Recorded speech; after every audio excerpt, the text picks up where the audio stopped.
Hello students, मैं विशाल गुप्ता आपका teacher. कैसे हो आप सब स्टूडेंट्स। इस वीडियो में मैं आपको बीकॉम का जो हमारा सब्जेक्ट है ऑडिटिंग एंड सेक्रेटरियल प्रैक्टिस का, उसका chapter number 6 internal control, internal check and internal audit को आगे कंटिन्यू कराने जा रहा हूँ स्टूडेंट्स। ये इस चैप्टर की सेकंड वीडियो है। इससे पिछली वीडियो में मैंने इसका पहला टॉपिक इंटरनल कंट्रोल कराया था स्टूडेंट्स। यदि आपने मेरा चैनल सब्सक्राइब नहीं किया हुआ तो आप मेरे चैनल को सब्सक्राइब करके वो वीडियो और उससे पिछले चैप्टर्स देख के अपना कोर्स कंप्लीट कर लीजिए।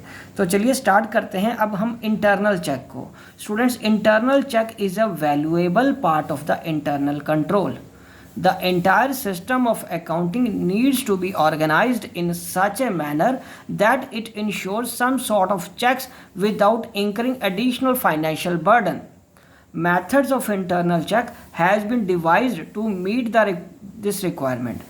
It is an arrangement of duties of the management of staff in such a manner that work performed by one person is automatically and independently checked by the other.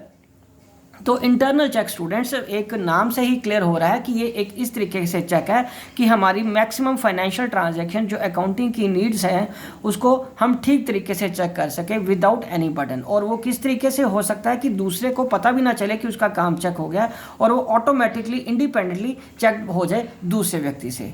ठीक है जी। और हमारे normal routine के काम में कोई बाधा भी ना आए। ठीक है। The system of internal check involves 4 things. पहला क्या है? The work is divided in such a way that all the duties are assigned to different checks. ठीक है। या कह लो कि डिफरेंट क्लर्क्स को ये ड्यूटीज दी जाएंगी। The clerks get the workload according to their capability and qualification. और क्लर्क्स को जो काम सौंपा जाएगा वो उनकी क्वालिफिकेशन और कैपेबिलिटीज के हिसाब से सौंपा जाएगा जो वो काम करने में सक्षम है। उसके बाद only one clerk doesn't perform any single task. कोई भी एक क्लर्क एक पूरा काम इंडिपेंडेंटली नहीं करेगा from the beginning to end the work performed by one employee is automatically and independently checked by the other. ठीक है बच्चों, बहुत सिंपल डेफिनेशन है। चलिए अब हम आगे बढ़ते हैं। What are objectives of internal check? To exercise moral pressure over staff, to ensure that accounting system produce reliable and adequate information, to provide protection to the resources of the business against fraud, carelessness and inefficiency, to distribute the work in such a manner that no business transaction is left unrecorded. ठीक है बच्चों। और उसके बाद essential characteristics या principles of a good system of internal check क्या हो सकते हैं? वो सबसे पहले बहुत सिंपल तरीके से मैंने लिखा है, responsibility of each individual must be properly defined and fixed. ठीक है बच्चों। उसके बाद कंप्लीशन ऑफ वर्क, जो एक पर्सन से स्टार्ट होगा और किस तरीके से कंप्लीट होगा दूसरे पर्सन द्वारा चेक करके। और तीसरा क्या बच्चों? अ सिस्टम ऑफ ट्रांसफर और rotation of employees from one seat of work to another must be followed by the business. A good system of internal check must be provided for an automatic checking of the work of one check by the other clerk by the other. No clerk of the business should be relied upon too much. किसी को भी एक व्यक्ति को सारे काम पे नहीं सौंपा जाएगा, ना ही उस पर सारा काम रिलायबल किया जाएगा कि उसी पर सारा थोप दो। ठीक है, ताकि वो अपनी मनमर्जी करता रहे या केयरलेस हो जाए। उसके बाद अब हम आगे बढ़ते हैं। एडवांटेजेस क्या है इंटरनल चेक के? गाइस, अगर हम इंटरनल चेक की बात करें उसके फ़ायदे, तो बिजनेस को क्या फ़ायदा है? बिजनेस या बिजनेसमैन को या वो ऑर्गेनाइजेशन जो इंटरनल चेक को अपना रही है उसको क्या फ़ायदा है? पहले तो प्रॉपर डिवीजन ऑफ काम हो जाता है, डिटेक्शन ऑफ गलतियां और फ्रॉड्स ईजिली डिटेक्ट किए जा सकते हैं, increased efficiency coupled with the economy, efficiency बढ़ती है और मॉरल चेक भी रहता है दूसरे व्यक्ति पे। ठीक है बच्चों। और ऑडिटर को, एक्सटर्नल ऑडिटर जाहिर है जहाँ जो चार्टर्ड अकाउंटेंट इंडिपेंडेंटली ऑडिट करने आता है उसको क्या फ़ायदा रहता है? उसके लिए quick preparation of financial account है, फाइनल अकाउंट्स उसको बने बनाए मिल जाते हैं, कन्वीनियंस रहती है, उसके काम में आसानी रहती है, उसको सारा सिस्टम ज़ीरो से नहीं शुरू करना पड़ता ऑडिट करने का। ठीक है बच्चों। और ऑनर्स को क्या है? Accuracy of accounts can be relied upon, accuracy उसको रिलाई की जा सकती है, और इंक्रीज इन प्रॉफिट्स, और उससे प्रॉफिटेबिलिटी बढ़ती है कंपनी की। और डिसएडवांटेजेस क्या है इंटरनल चेक के? बच्चों, ये स्मॉल बिजनेस के लिए एक कॉस्टली है क्योंकि एक नया इंडिपेंडेंटली अलग से डिपार्टमेंट बनाना पड़ता है। Quality is sacrifice for promptness, quality को कई बार सेक्रीफाइस करना पड़ता है जल्दी काम करने की वजह से। केयरलेस अमंग हाई ऑफिशियल्स, जब ये रूटीन का मैटर हो जाता है तो हाई ऑफिशियल्स थोड़े केयरलेस हो जाते हैं कि कोई नहीं, सब काम इंटरनल चेक के थ्रू हो ही रहा है। Disorder of working of A business, ये बिजनेस के वर्किंग में डिसऑर्डर क्रिएट कर सकता है कई बार। और risky for an audit, audit अगर पूरा इस पर डिपेंड कर जाता है तो कई बार वो रिस्की काम भी होता है। बिल्कुल इस पर रिलाई नहीं करना चाहिए एक्सटर्नल ऑडिटर को, उसको अपने चेक पॉइंट्स बनाने पड़ेंगे। अब बच्चों आगे बढ़ते हैं। Safeguard against all those disadvantages, safeguard क्या है इन डिसएडवांटेजेस से बचने के लिए? पहला, it is very much desirable that system of internal check should be adopted very carefully continuously, उसको बड़ी कॉशियसली और केयरफुली अपनाना पड़ेगा सिस्टम को, जो भी रिक्वायर्ड है। Precautions, tactfulness and the skill of the auditor can overcome all these disadvantages and can be turned into an effective and useful method of checking of accounting records. ठीक है बच्चों, और उसके बाद अब हम आगे बढ़ें तो क्या हो गया वो internal check and auditor. Guys, system of internal check in a business concern largely determine the nature and extent of the scope of an auditor's work. जो सिस्टम है इंटरनल चेक का बिजनेस कंसर्न में कहाँ कैसे decide होगा? जितना scope होगा auditor के वर्क का। ठीक है बच्चों, it determines the reliance which an auditor can place on test checking, कि कितना वो उस पर निर्भर कर सकता है ऑडिटर टेस्ट चेकिंग पे।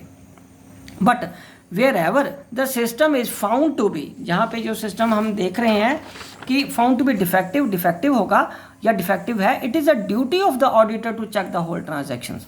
तो सारी ट्रांजेक्शन को चेक करने की जिम्मेदारी किसकी आएगी? ऑडिटर की itself and in detail, and because ultimately responsibility तो उसी की है if anything goes wrong in financial accounts. Financial account में अगर कुछ रॉन्ग होता है तो वो एक्सटर्नल ऑडिटर की जिम्मेदारी बनेगी, इंटरनल की नहीं, lies on the external auditor. ठीक है बच्चे, in case of a good system of internal check his work but not responsibility is reduced, उसका इंटरनल चेक अच्छा होने की वजह से उसका काम कम हो जाता है लेकिन रिस्पॉन्सिबिलिटी उसकी कम नहीं होगी। माइंड इट, इसको ऑडिटर को ध्यान रखना पड़ेगा।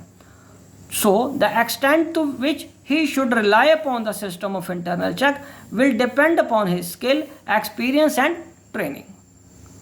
ठीक है बच्चों, चलो अब हम आगे बढ़ते हैं। Internal check with regard to cash transaction. बच्चों इंटरनल चेक तो हम हर तरीके की ट्रांजैक्शंस पे लगा सकते हैं, लेकिन हम वही डिस्कस यहाँ पे करेंगे जो आपके सिलेबस के हिसाब से या जो इंपॉर्टेंट ट्रांजैक्शंस हैं। ठीक है बच्चों, financial as well as non financial सभी चीज़ों के लिए इंटरनल चेक लगाया जा सकता है, लेकिन हम यहाँ सिर्फ फाइनेंशियल्स की ही बात करेंगे। सबसे पहले बात करें कैश ट्रांजैक्शन पे इंटरनल चेक किस तरीके से लगेगा। The work of misappropriation of cash needs no emphasis, इसकी तो बहुत ज़रूरत है। The chances of frauds are numerous in case of cash transactions. For example, receipt में not be entered in the cash book, receipt ही ने record की। किसी से कैश रिसीव कर लिया, may be understood by preparing duplicate receipt for amount less than the original, less amount उससे रसीद में दिखा दिया, डुप्लीकेट में ओरिजिनल में ज़्यादा एक्चुअल वाला हो गया। कैश सेल में be treated as credit sale, charging the amount to fictitious debtor. ठीक है, तो इस तरीके से भी हम कर सकते हैं। The following point should be taken into consideration while devising a good proper system of internal checks for cash transactions. ठीक है बच्चा, तो कैश रिसीट्स के लिए क्या आएगा? सबसे पहले आपको correspondence specially inward mail must be handled by some responsible person. All cheques, drafts, postal orders should be cancelled on receipt by means of a stamp with the crossing of not negotiable account pay only. उसके बाद there should be a separate clerk known as cashier to deal with the receipt of the cash, and all receipts should be banked daily. And fifth, bank paying slip shouldn't be prepared by the same person who is in charge of making actual deposit in the bank. और उसके बाद 6 क्या है? All receipts should be acknowledged by the means of printed receipts. और उसके बाद spoiled receipts should be cancelled and not turn off, उसको फाड़ा नहीं जाएगा, उसको कैंसिल किया जाएगा जो खराब हो गई हैं receipts. अब बच्चों हम आगे बढ़ते हैं कैश सेल्स की तरफ। कैश सेल में भी 3 तरह की हो सकती है, एक काउंटर पे जो सेल हुई है, पोस्टल सेल हुई है, या ट्रैवलिंग सेल मैंने सेल किया है। तो इसका हम क्या ट्रीटमेंट करेंगे? सबसे पहले हम बढ़ेंगे आगे sale at the counter. The salesman authorise to sell goods at the counter should be specifically named, उसका नाम पता होना चाहिए कि किसने सेल किया है। Cash memo should be printed in numerical sequence में कैश मेमो प्रिपेयर करने हैं। All the copies of sales bills are checked by another official sitting nearby, जो उसके साथ बैठा होगा उसको चेक करना है। Goods are handed over to customer by the gatekeeper, gatekeeper ही कस्टमर को गुड्स देगा। At the end of the day the salesman, the cashier and the gatekeeper prepare summaries of the cash sale separately. ठीक है बच्चों, तो आगे sales by travelling salesman. Traveling salesman should be issued with pre-numbered rough receipt books. He should be instructed to remit the entire cash to the head office without any deductions. वो बिना deductions के सारा पैसा पहले head office में जमा कराएगा cashier को। Special attention should be given to the defaulters, defaulter पे स्पेशल अटेंशन देनी है। और बच्चों तीसरा पोस्टल सेल, तो there should be a separate register to record sale by post. ठीक है बच्चों, चलिए अब हम आगे बढ़ते हैं। When cash is received against a postal sale it should be entered in the separate register. उसके बाद separate bank pay in slip should be prepared to deposit cash received against postal sales. Cash payments की अगर हम बात करेंगे, so the person in charge of making payments should have no connection with the receipt of cash. जो payment करेगा उसका cash receipt से कोई लेना देना नहीं होगा, वो मतलब सेपरेट पर्सन होंगे। All payment should be as far as possible be by cheque excluding petty cash payments. Petty cash payments के अलावा बाकी जितनी भी पेमेंट्स होंगी वो चेक्स के द्वारा की जाएंगी। और या यूँ कह लो कि आजकल तो बैंकिंग ऑनलाइन बैंकिंग के थ्रू भी की जा सकती है, लेकिन कैश पेमेंट्स कम होनी चाहिए except petty cash payments. Arrangement should be made to ensure that vouchers supporting payments can't be presented for payment twice. For sanctioning, next point है, for sanctioning the payments of special nature, only senior officers should be empowered. Bank checks must be held under lock and key with a responsible officer. Petty cash payments. So petty cashier should be made responsible for all the petty cash transactions. और उसके बाद petty cash book should be kept on the impressed system. और उसके बाद the cashier should check the petty cash at frequent intervals. और उसके बाद हम बात करेंगे internal check with regard to wages. तो students, internal check wages should be devised in a careful and planned way, specially in manufacturing concerns as there are large number of workers. बहुत large number of workers होते हैं यहाँ पे, possibility of frauds always there. So, arrangement of internal checks should be revised from time to time in the light of experienced and gained person या officer. System should be actively enforced and supervised by some responsible official. ठीक है बच्चों, चलिए अब हम आगे बढ़ते हैं। इसका ऑब्जेक्टिव क्या रहेगा? To avoid inclusion of dummy workers in the list of the workers. To avoid incorrect time or piecework records, to avoid fraudulent manipulation of wages. ठीक है बच्चों, चलिए अब हम आगे बढ़ते हैं। वेजेस शीट को ठीक तरीके से बनाना और मिस अप्रोप्रिएशन को ऑफ मनी को रोकना है। To minimize such frauds the following system of internal control या internal check for wages is suggested. वो क्या है? Maintenance of wage record, time records, proper time record, piece worker record, work record, overtime records, pass out record, कब वो बाहर गया है पास लेके, कितने टाइम के लिए, और preparation of ways sheets. Payment of wages, so the guys the clerk associated with the preparation of a wrong sheet must not be associated in the payment of wages to avoid collusion between two or more persons. The cashier and the person who prepares wage should not be the same person. Each worker who is to receive the wages should be present. And the fourth, the foreman or concerned officer of each department should be present at the time of payment to identify the worker of his section. और उसके बाद the signatures of the worker should be obtained when they receive the amount of wages. और उसके बाद a separate wage sheet और list of casual workers should be prepared. Seventh, the proper arrangement should be made with regard to the unclaimed wages and advances to the worker should be discouraged, and if become unavoidable they should be given and these should be later deducted from the wages of the respective worker. मतलब पहले कोशिश करनी चाहिए कि वो advance ना मांगे या उनको डिस्करेज करना चाहिए कि हर बार वो एडवांस ना लें, और यदि बहुत ज़रूरी है उनके लिए एडवांस लेना तो उनकी वेजेस में से वो डिडक्ट किया जाना चाहिए. तो बच्चों आगे हम बढ़ेंगे internal check with regard to purchases. तो उसमें सबसे पहले हमें क्या देखना है, requisition. The procedure for issuing purchase requirement कौन कर रहा है, inquiry. Purchase department makes an inquiry about the terms and conditions of the purchases from different suppliers. उसके बाद परचेज ऑर्डर क्या है बच्चे, the purchase department places order which should be recorded in the purchase order book और receipt of goods. Inspect the goods as per order given. ठीक है जी. और उसके बाद making the payment. The purchase department should thoroughly check the invoices and send the same to the accounting department for payment. A good system of internal check with regard to purchase will prevent the following type of irregularities. ठीक है, prevent the irregular types of irregularities, errors and frauds को वो दूर करता है. ठीक है जी, इससे कोई दिक्कत नहीं आएगी आपको ये सिस्टम अपनाने से. ठीक है जी, इरेगुलरिटीज़, फ्रॉड्स या एरर्स दूर की जा सकती हैं ये सिस्टम अपना के, जो मैंने ऊपर बात करी आपको. वो फॉलोइंग गलती से लिख दिया अबव. ठीक है. Internal check with regard to sales. हाँ, इंटरनल चेक क्या है, sales are the most important source of revenue in the business. ठीक है बच्चों, in most of the business concerns it is only source of revenue. ठीक है. Therefore, the system of internal check regarding sales should be extremely efficient. Otherwise, the following types of frauds may be committed. पहला है sales may be omitted from sale book. दूसरा fictitious sales may be recorded in the sales book.